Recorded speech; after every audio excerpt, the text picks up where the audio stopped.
बिस्मिल्लाहिर्रहमानिर्रहीम। दोस्तों, इस वक्त मिडिल ईस्ट में आग लगी हुई है और इजराइल मुसलसल निहत्थे फ़िलिस्तीनियों पर अपनी मिसाइलें बरसा रहा है। रोज़ाना हज़ारों वीडियो सोशल मीडिया पर वायरल होती है। इजराइल के एयर स्ट्राइक से हज़ारों छोटे छोटे बच्चे दम तोड़ रहे हैं। लोग मलबों तले दबकर अपनी ज़िंदगी गंवा रहे हैं।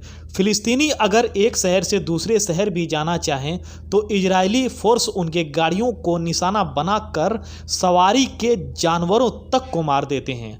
हर तरफ फ़िलिस्तीनियों का खून और उनके बेबसी के आंसू फैले हैं।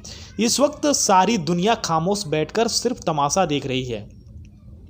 57 से ज़्यादा इस्लामी मुल्कों ने बेगैरत का चोला पहन रखा है। तैयब एर्दोगान ऐसे लोग जो अभी तक खुद को मुसलमानों का सबसे बड़ा खैर ख्वाह जतलाते थे और उसी बेस पर उन्होंने इलेक्शन के वक्त वोट बटोरे थे, आज उनकी भी हकीकत मुसलमानों को साफ नज़र आ रही है कि वह फ़िलिस्तीनियों की मदद छोड़ो उल्टा इजराइल के लिए खाने पीने का सामान भेज रहे हैं।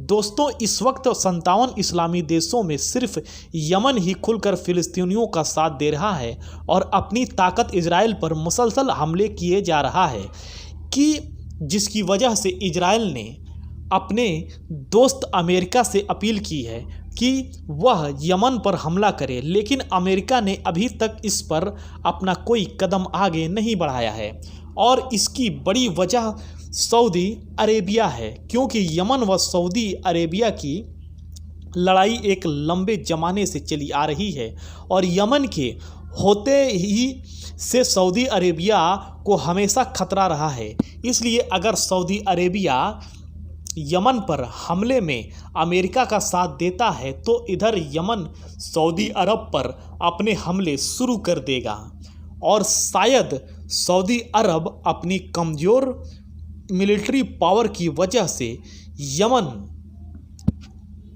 का मुकाबला न कर सके।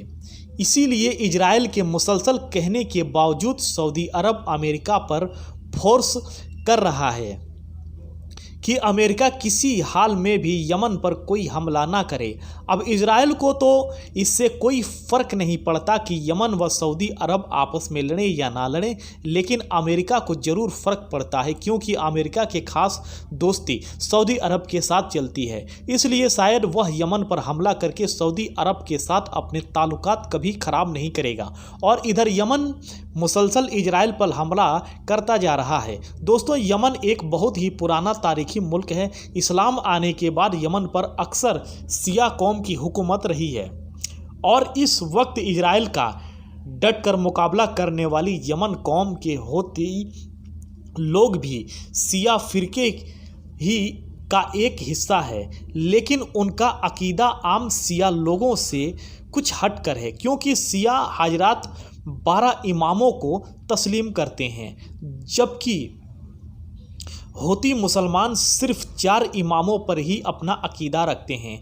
यमन क्या होती मुसलमानों ने अभी कुछ दिन पहले इजराइल के एक बड़े बहरी जहाज़ पर हमला करके उस पर कब्जा जमा लिया था और अभी 2-3 दिनों के अंदर ही इजराइल के 2 और बहरी जहाज़ों पर होतियों ने हमला किया और उन्हें भी अपने साथ ले गए।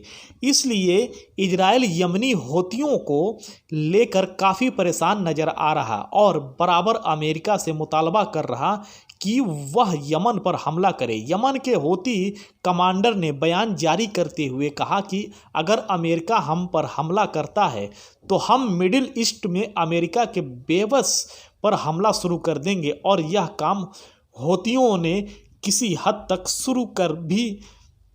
शुरू भी कर दिया है। और आज सुबह यमन ने अपने 3 खतरनाक बैलिस्टिक मिसाइलों से इजराइल पर हमला किया है।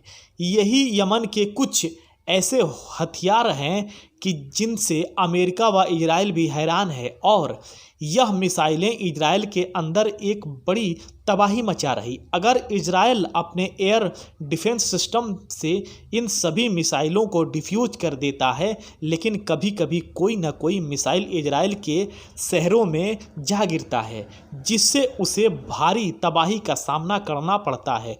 दोस्तों, इस तरह के चलती जंग में सारा नुकसान आम शहरियों का होता है। हुकूमत की गद्दी पर बैठे लोग तो ऐसे ही मौक़ों का फ़ायदा उठाकर हथियार कंपनियों के साथ अपना पर्सनली करोड़ों का बिजनेस करते हैं। इसीलिए अमेरिका जैसा सुपर पावर देश अक्सर इसी कोशिश में रहता है कि दुनिया में कहीं ना कहीं जंग होती रहे, ताकि हथियार सप्लाई करके अरबों का बिजनेस किया जा सके। अमन शांति का ढिंढोरा पीटने वाले खुद ही जंग करवाते हैं और फिर अलग बैठकर हथियारों का बिजनेस करते हैं, और ओहदेदारों की इस साजिश में मुल्क के आम शहरी अपने घरों से बेघर हो जाते हैं। हजारों लाशें उठती हैं और फिर कुछ दिनों तक रो धोकर दुनिया फिर से खामोश हो जाती है, और सियासत की गद्दी पर बैठे लोग ऐसे ही लोगों का खून चूसते रहते हैं। अल्लाह ताला फ़िलिस्तीनियों की हिफाजत फरमाए, आमीन सुम आमीन। दोस्तों, तो ये थी आज की खबर। दोस्तों, वीडियो पसंद आई हो तो वीडियो को दिल से लाइक और हमारे यूट्यूब चैनल को सब्सक्राइब जरूर करें। दोस्तों, दुआ है, अल्लाह ताला से दुआ है कि अल्लाह ताला अपने प्यारे हबीब मोहम्मद मुस्तफ़ा सल्लल्लाहु ताला अलैहि वसल्लम के सदक़े में फ़िलिस्तीनियों की हिफाजत फरमाए और इजराइल की हार अता फरमाए। आमीन सुम आमीन। ला इलाहा इल्लल्लाह मुहम्मद रसूलुल्लाह सल्लल्लाहु ताला अलैहि वसल्लम।